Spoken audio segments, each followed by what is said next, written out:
ರಾಮನ ವಿಚಾರದಲ್ಲಿ ಬಿಜೆಪಿಯ ಬದ್ಧತೆ ಏನು ಅಂತ ಗೊತ್ತಾಗಿದ್ರೆ ಕಾಂಗ್ರೆಸ್ ತನ್ನ ಸೈದ್ಧಾಂತಿಕ ಬದ್ಧತೆಯನ್ನ ತೋರಿಸೋಕಾಗದೆ ಸ್ಪಷ್ಟತೆನೇ ಇಲ್ಲದೆ ಒದ್ದಾಡ್ತಾ ಇದೆ. ಸೊ ಇಬ್ಬರ ಮಧ್ಯೆ ಫೈಟ್ ಜೋರಾಗಿದೆ. ಈ ಬೆನ್ನಲ್ಲೇ ಬಿಜೆಪಿ ಜೊತೆಗೆ ಮೈತ್ರಿ ಮಾಡಿಕೊಂಡಿರುವಂತಹ ಜೆಡಿಎಸ್ ನ ನಿಲುವೇನು, ಬದಲಾದಂತಹ ರಾಜಕೀಯ ಲೆಕ್ಕಾಚಾರಗಳ ನಂತರ ಸನ್ನಿವೇಶ ಹೇಗಿದೆ, ಏನ್ ಲೆಕ್ಕಾಚಾರ ಅವ್ರದ್ದು, ಡೀಟೇಲ್ಸ್ ನೋಡ್ತಾ ಹೋಗೋಣ. ಬಿಜೆಪಿಯ ನಾನು ಕರಸೇವಕ ಅಭಿಯಾನಕ್ಕೆ ಸಾಥ್ ಕೊಡುತ್ತಾ ದೋಸ್ತಿ ಪಾರ್ಟಿ.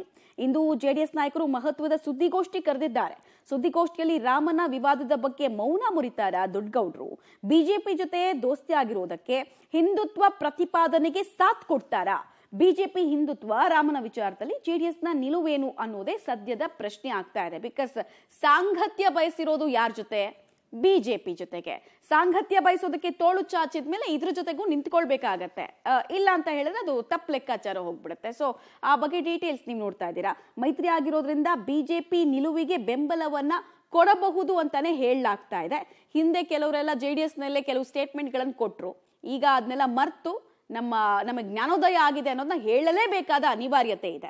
ರಾಮನ ವಿವಾದದಲ್ಲಿ ಬಿಜೆಪಿ ಪರವಾಗಿ ನಿಲ್ಲಲೇಬೇಕಾದಂತಹ ಅನಿವಾರ್ಯತೆ ಕೂಡ ಜೆಡಿಎಸ್ಗೆ ಇದೆ. ಸೊ ಅದನ್ನ ಓಪನ್ ಆಗಿ ಹೇಳ್ಕೊಳ್ತಾರ ಗೊತ್ತಿಲ್ಲ. ಅಯೋಧ್ಯೆ ಕಾರ್ಯಕ್ರಮಕ್ಕೆ ಆಹ್ವಾನ ಹಿನ್ನೆಲೆಯಲ್ಲಿ ಭಾವನಾತ್ಮಕವಾಗಿ ಬೆಂಬಲ ಕೊಡುವ ಸಾಧ್ಯತೆ ಕೂಡ ಇದೆ.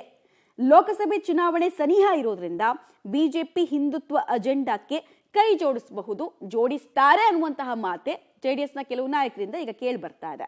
ಕಾಂಗ್ರೆಸ್ ವಿವಾದಗಳ ವಿರುದ್ಧ ಬಿಜೆಪಿ ಹೋರಾಟಕ್ಕೆ ಸಾಥ್ ಕೊಡಬಹುದು.